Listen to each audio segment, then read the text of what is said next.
আসসালামু আলাইকুম। আনফরচুনেটলি আমি অডিও রেকর্ড করতে না পারায় ভিডিওটা ডাবিং সিস্টেমে করা হচ্ছে ভয়েস ওভার দিয়ে। এখানে আমি কিছু জিনিস প্রমাণ করার জন্য দেখিয়েছি যে শরীফ ওসমানের যে হত্যাকাণ্ডর নিয়ে সোশ্যাল মিডিয়ায় পোস্ট দেখা যাচ্ছে। এখানে দেখতে পাবেন গ্রুপের নাম চেঞ্জ করা নিয়ে একটা বিরাট বড় পলিটিক্স চলছে। ওই জিনিসটাই ব্রেকডাউন করে দেখাবো। তো আপনাদেরকে শুরুতেই বলে রাখবো যে একটা গ্রুপের ট্রান্সপারেন্সি কিভাবে কাজ করে এখানে আমি দেখিয়েছি। আমার ভয়েসটা যদি শুনতে পারতেন তাহলে বুঝতে পারতেন। এখানে আমি দেখাচ্ছি ভিডিওর এই অংশটাতে দেখতে পাচ্ছেন যে আমি আমার আইডি থেকে এই পেজটা ক্রিয়েট করেছি। পেজের নাম দেখতে পাচ্ছেন যে এখানে কোনো সাল উল্লেখ নাই। এর পরবর্তীতে আমি গ্রুপের নামটা চেঞ্জ করেছি। নামটা চেঞ্জ করার পর যেটা দেখা যাচ্ছে এখানে 2026 দেওয়ার পরে এই নামের এখানে 2026 জিনিসটা উঠেছে। মানে দেখা যাচ্ছে যে 2026-এ পেজের নামটা হচ্ছে এই নামে চেঞ্জ করা হয়েছে। Change name to inside policies to 2026। আমি যখন 2027 নামে চেঞ্জ করলাম তখন 2026টা হয়ে গেল পেজের অরিজিনাল নাম, ওভাররাইট করে ফেললো। That's how meta works. এখন আরো টেকনিক্যালি কিছু বুঝাইতে চাইলে মূর্খ মানুষকে আমি বুঝাইতে পারবো না। যারা একটু হলেও এইসব বিষয়ে জ্ঞান রাখেন আমি শুধু তাদেরকে বুঝাইতে পারবো। আমার কাছে প্রমাণ হিসেবে আরেকটা বড় গ্রুপের আছে যে গ্রুপে বাংলাদেশি কারো হাত নাই।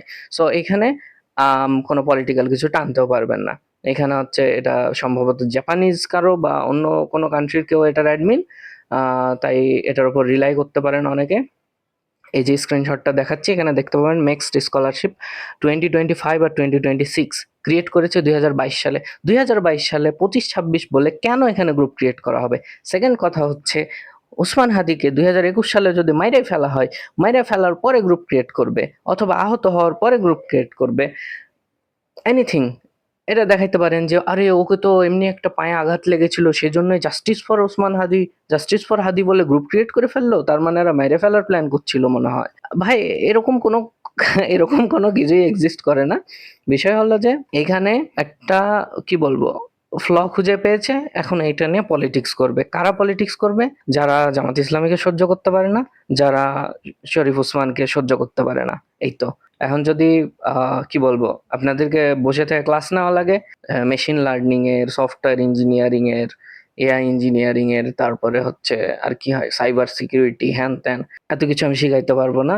ওই নলেজ নাই। বাট মেটাতে কেমনে গ্রুপের এই ক্রিয়েশন সিস্টেমটা, গ্রুপের হিস্ট্রি কিভাবে, পেজ ট্রান্সপারেন্সি কিভাবে কাজ করে সেই জিনিসটা আমি দেখাচ্ছি।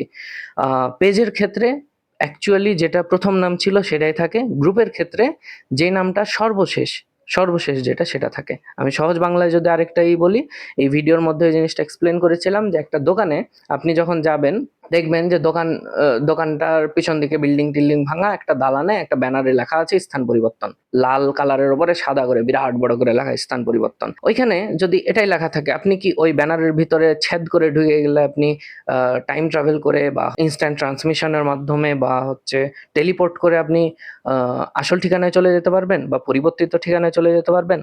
পারবেন না। আপনাকে কি করতে হবে? দোকানের ওই যে ঠিকানাটা দোকানের ওই ব্যানারের নিচে দেওয়া আছে ওই ঠিকানাতে যেতে হবে। যাওয়ার পরে যদি দেখেন যে দোকানের নামই চেঞ্জ হয়ে গেছে তাতে আপনার কিচ্ছু যায় আসে না, কারণ আপনি যে ব্যক্তির কাছে, যে সেলসম্যানের কাছে এসেছেন, যে প্রোডাক্ট নিতে এসেছেন সেটা সেখানে আছে, শুধু দোকানের নাম চেঞ্জ হয়েছে। দোকানের নাম চেঞ্জ হওয়ার কারণে আপনি যে পণ্যটা কিনতে এসেছেন সেটার মানের পরিবর্তন হচ্ছে না, তো আপনার তো কিনতে সমস্যা নাই। এখন আমি বুঝাই জিনিসটা কিভাবে কাজ করেছে আরেকটু সহজ ভাষায়। আপনি গ্রুপ ক্রিয়েট করলেন এ নামে, গ্রুপ আপনি নাম চেঞ্জ করলেন গ্রুপের বি নামে, আবার চেঞ্জ করলেন সি নামে, আবার চেঞ্জ করলেন ডি নামে। ইমিডিয়েট কোন কোন নামটা ইমিডিয়েট আসছে? সি। এই সিটা গ্রুপ যে ক্রিয়েট করা হয়েছে যে নামে এ তে ওই জায়গায় ওভাররাইট করে ফেলবে।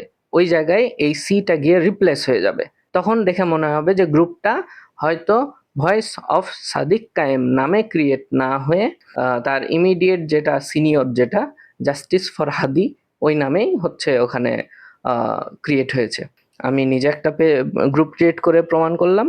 আমি একটা প্রি এক্সিস্টিং গ্রুপ দেখাইলাম। আমি হাজারটা গ্রুপ দেখাইতে পারতাম, বাট আমি এই গ্রুপটা এক্স্যাক্টলি এই গ্রুপটা কেন দেখালাম, কারণ এটা বাংলাদেশি মানুষের ক্রিয়েট করা না। তাই আপনারা এটা নিয়ে পলিটিক্স করতেও পারবেন না। তাই আমি এটাই দেখালাম যেরকম যে গ্রুপের অ্যাডমিনই হচ্ছে জাপানিজ, অ্যাকচুয়াল জাপানিজ। ওকে। আর এখানে আমি কিছু জিনিস বলেছিলাম যে জেমিনাইয়ের সার্চ রেজাল্টের উপর রিলাই করা যাবে না, কখনোই না।